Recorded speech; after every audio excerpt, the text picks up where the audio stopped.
اپنی عطا سے بلوائیے نا مجھ کو بھی کعبہ دکھلائیے۔ الحمدللہ وکفی وسلام علی عبادہ الذین اصطفی، اما بعد فاعوذ باللہ السمیع العلیم من الشیطان الرجیم، بسم اللہ الرحمن الرحیم۔ رب اشرح لی صدری ویسر لی امری واحلل عقدۃ من لسانی یفقہوا قولی، رب زدنی علما۔ معزز سامعات، قابل صد احترام ماؤں، بہنوں اور عزیز بیٹیوں، دعا کے متعلق، اللہ سے مانگنے اور سوال کرنے کے متعلق کافی تفصیل سے بات ہوئی پچھلے کئی دنوں سے۔ آج میں آپ کو بتاتی چلوں کہ کن لوگوں کی دعا قبول نہیں ہوتی۔ کون لوگ ہیں جو یہ شکوے اور شکایتیں کرتے رہتے ہیں کہ ہم بہت دعا کرتے ہیں، ہم بہت مانگتے ہیں، لیکن ہماری کوئی دعا قبول نہیں ہوتی۔ معاذ اللہ، بعض بہنیں تو یہاں تک کہہ دیتی ہیں کہ اللہ ہماری سنتا نہیں۔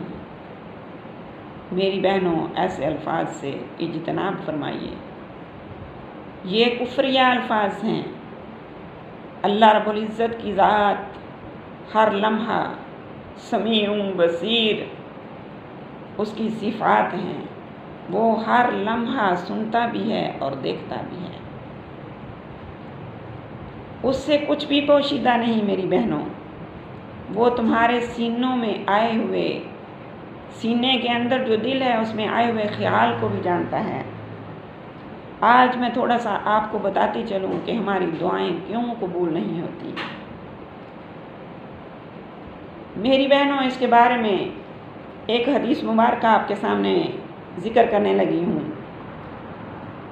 حضرت ابو ہریرہ رضی اللہ تعالی عنہ سے روایت ہے، فرماتے ہیں، قال رسول اللہ صلی اللہ علیہ وآلہ وسلم، ان اللہ طیب لا يقبل الا طیبا، وان اللہ امر المؤمنین بما امر به المرسلین، فقال یا ایھا الرسل کلوا من الطیبات واعملوا صالحا، وقال تعالی یا ایھا الذین آمنوا کلوا من طیبات ما رزقناکم، ثم ذکر الرجل یطیل السفر اشعث اکبر یمد یدیہ للسماء، یا ربی یا ربی، ومطعمہ حرام ومشربہ حرام وملبسہ حرام، وغذی بالحرام فانہ یستجاب لذلک۔